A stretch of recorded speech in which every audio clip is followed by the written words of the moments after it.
시가총액 1860억 달러, 암호화폐 시장 3위인 XRP. 그런데 며칠 전에 백악관이 발표한 166페이지 디지털 자산 정책 보고서에서는요, 무려 XRP라는 이름이 단 한 번도 나오지 않았습니다. 이거 믿기시나요? 물론 이 소식에 대해서 이미 알고 계신 구독자분들도 계시고, 저는 이 소식을 보고 상당히 많이 놀랐기 때문에 조금 더 신중하게 여러 가지 자료들을 찾아보고 여기에 대한 우리 신사 채널의 생각에 대해서 조금 더 신중하게 말씀드리기 위해서 이제서야 영상 컨텐츠로 만들게 됐습니다. 아니, 시장 3위 코인인데 이름조차 안 나왔다는 게 믿기시나요? 이거는 그냥 흘려듣기 힘든 내용일 수밖에 없겠죠. 여기서 보고서를 조금만 들여다봐도 느낌이 확 옵니다. 비트코인은 무려 129번이나 언급이 됐었고, 사토시 나카모토 이름만 36번이 나왔어요. 작업 증명 얘기까지도 수십 번이 나왔습니다. 이더리움, 솔라나, 체인링크, 심지어 유니스왑까지도 전부 다 등장을 했는데 하필이면 XRP만 딱 한 번도 등장을 안 했습니다. 영회라는 거예요. 처음에 이 뉴스 봤을 때 저도 속으로 이렇게 중얼거렸습니다. 아니, 이 정도면 일부러 뺀 거 아니냐. 이 장면 하나만으로도 오늘 이야기 충분히 궁금하실 거고, 왜 이런 일이 벌어지게 된 건지 오늘 우리 신사 채널에서 제대로 속 시원하게 한번 풀어드려 보도록 하겠습니다. 먼저 우리 구독자분들께서 궁금해하실 만한 일들을 한번 생각을 해봤을 때 왜 이런 일이 벌어지게 된 걸까? 이게 가장 궁금하시겠죠. 시장 3위 코인인데 백악관 보고서에서는 이름조차 없다는 게 상당히 이상할 수밖에 없겠죠. 그냥 단순하게 무시당했다, 뭐 이렇게 봐야 되는 걸까? 아니면은 그 뒤에 뭔가 더 큰 그림이 숨어 있는 걸까요? 저는 이 뉴스를 보고 솔직하게 잠깐 멈칫했습니다. 이건 그냥 넘어가면 안 되는 느낌이었기 때문에 우리 구독자분들께서도 아마 속으로 이렇게 생각을 하셨을 거예요. 도대체 왜 뭐 때문에 XRP만 쏙 빠진 거냐? 이런 질문들에 대해서 제대로 한번 풀어드려 보도록 하겠습니다. 이게 단순한 해프닝이 아니라 앞으로 XRP 리플 투자자한테 중요한 신호일 수도 있기 때문인데요. 이제 이 사건의 흐름을 한번 그려볼까요? 백악관이 발표한 디지털 자산 정책 보고서 무려 166페이지짜리입니다. 이 안을 들여다보면 분위기가 확 느껴지는데, 비트코인은 무려 129번이나 언급됐고, 사토시 나카모토 이름만 36번, 작업 증명 얘기까지도 수십 번이 들어갔습니다. 이더리움, 솔라나는 스마트 컨트랙트 플랫폼 예시로서 나오고, 체인링크는 크로스체인 핵심 인프라로서, 그리고 유니스왑 같은 경우는 디파이 대표 사례로서 등장을 했는데요. 그런데 XRP는 한 번도 등장을 안 했다는 거예요. 그나마 리플만 2번 정도 등장을 했었고, 2008년부터 이어진 암호화폐 역사 타임라인에 한 번, 그리고 갈링하우스 CEO 발언 인용으로 한 번 나왔을 뿐입니다. 시장 3위 코인인데 이름조차 없다는 게 참 묘할 수밖에 없는 거고요. 그렇다면 왜 이렇게 됐을까? 이유는 몇 가지 정도로 보입니다. 첫 번째로 법적인 불확실성 때문인데요.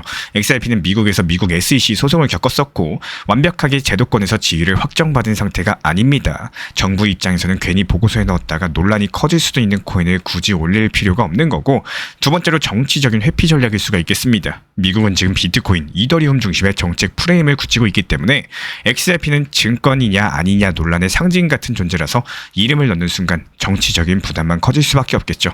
그렇기 때문에 물밑에서는 알고 있더라도 표면에서는 일부러 드러내지 않는 겁니다. 그리고 세 번째로 보고서 성격 문제입니다. 이번 보고서가 거래 규제, 스테이블코인, 토큰화 중심의 정책 보고서이기 때문에 XRP는 이 범주 어디에도 딱 들어가지가 않아요. 스마트 컨트랙트도 아니고 디파이나 스테이블코인도 아니다 보니까 보고서에서 살짝 비껴갈 수밖에 없었던 거죠.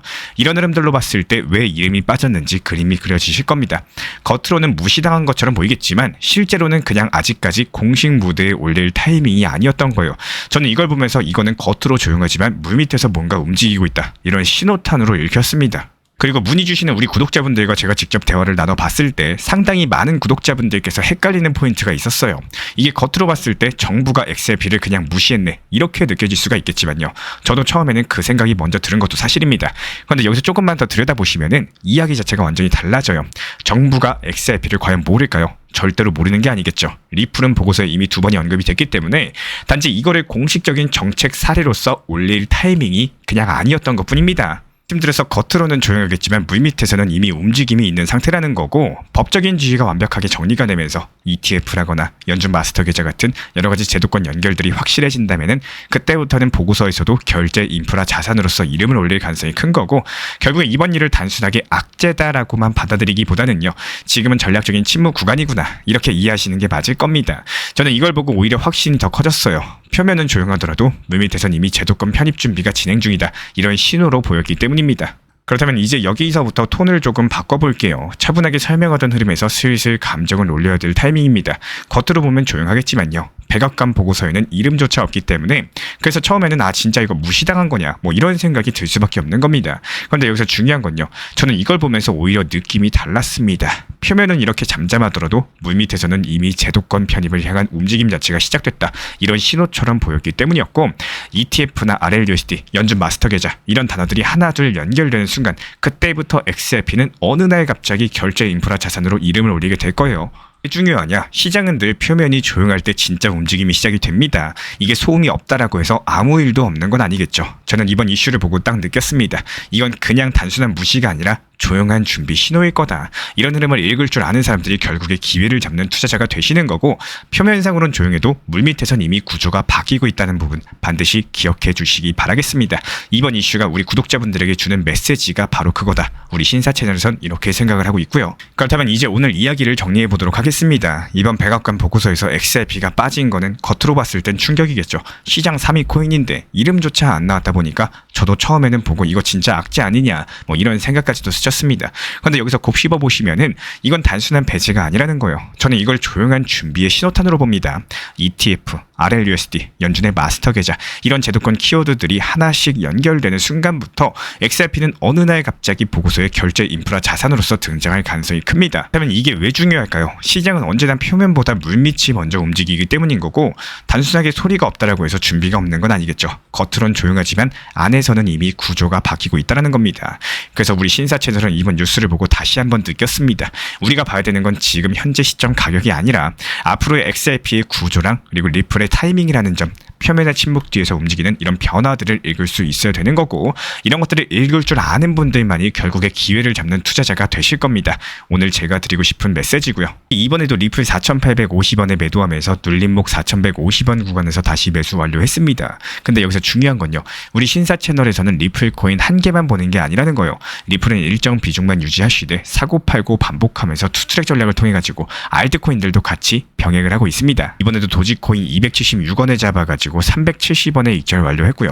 다시 한번 눌리면서 타점 진입했었죠. 이런 식으로 다른 알트들 타점 잡고 단타 돌리는 중인데 지금 수익 흐름 자체가 아주 잘 나와주고 있다는 거예요. 그래서 지금은 리플 전용 타점방 그리고 알트 전용 단타방 인공지능 GPT AI 타점방까지 총 3개 방을 운영 중에 있는 거고 셋 중에 원하시는 쪽으로 입장 도움 드리거나요 3개 방 모두 다 입장을 도움 드리고 있기 때문에 현재 보이시는 번호로서 문자 한 통 주시면은 조용하게 빠르게 입장 도움 드리도록 하겠습니다. 여기서 진짜로 중요한 건요. 타점은 계속 시장에 집중하고 기다릴 줄 아는 사람들에게만 보인다는 겁니다. 우리 신사 채널 구독자분들은 단순하게 영상 보시면서 구독과 좋아요만 눌러주시면요.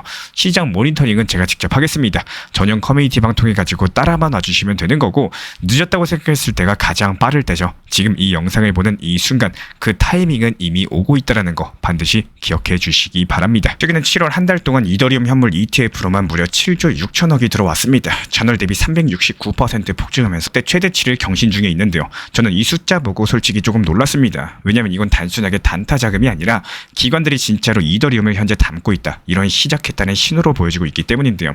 말 그대로 이제 이더리움도 제도권 포트폴리오에 들어가기 시작했다는 거고 당연히 그 다음은 리플 XRP겠죠. 하지만 현재 시점 반대로 비트코인은 11만 5천 달러 깨면서 시장을 한번 흔들고 있습니다.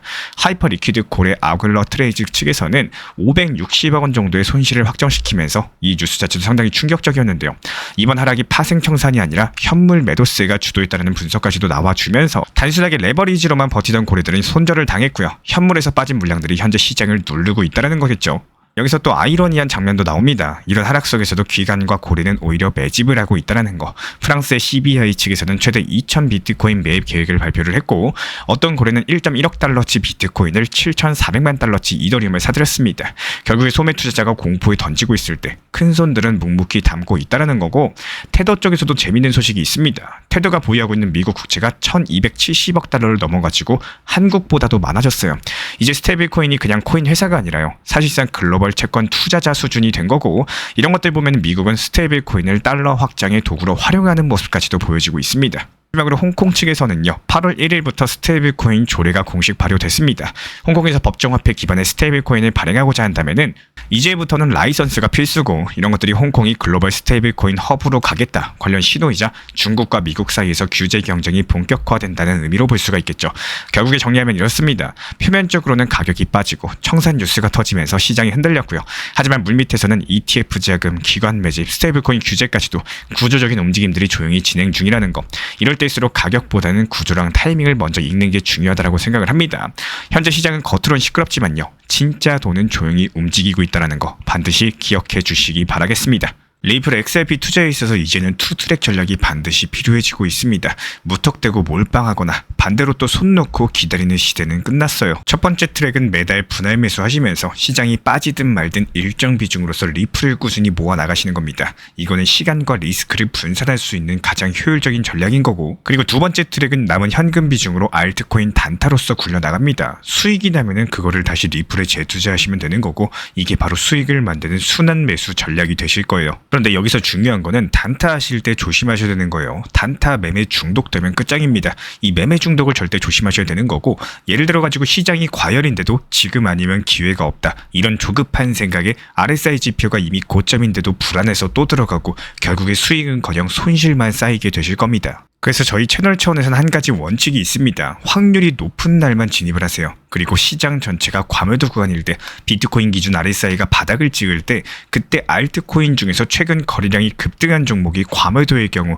MACD, 볼린저 밴드, 이동평균선과 일목균형표 참고해서 신중하게 매수 진입 타점 들어갑니다. 그리고 그 외에는 아예 매매를 쉬는 날도 반드시 있어야지 진짜 단타인 거고, 그렇다면 이걸 어떻게 구별할 수 있는지 궁금하실 거예요. 여기서 챗 GPT가 등장을 합니다. 저희는 챗 GPT를 단순한 도구로 쓰지 않습니다. GPT한테 오늘 확률 높은 진입 타이밍이냐, 이렇게 물어볼 수 있게 맞춤 프롬프트를 사용을 하는데요. 그리고 그 결과에 저의 실전 매매 노하우 30%를 덧붙여가지고 GPT 시그널을 보완합니다. 어떻게 하는지 궁금하신 분들, GPT 검색력과 활용 전략을 이용해가지고 이 두 가지를 한 방에 알려드리고 있습니다.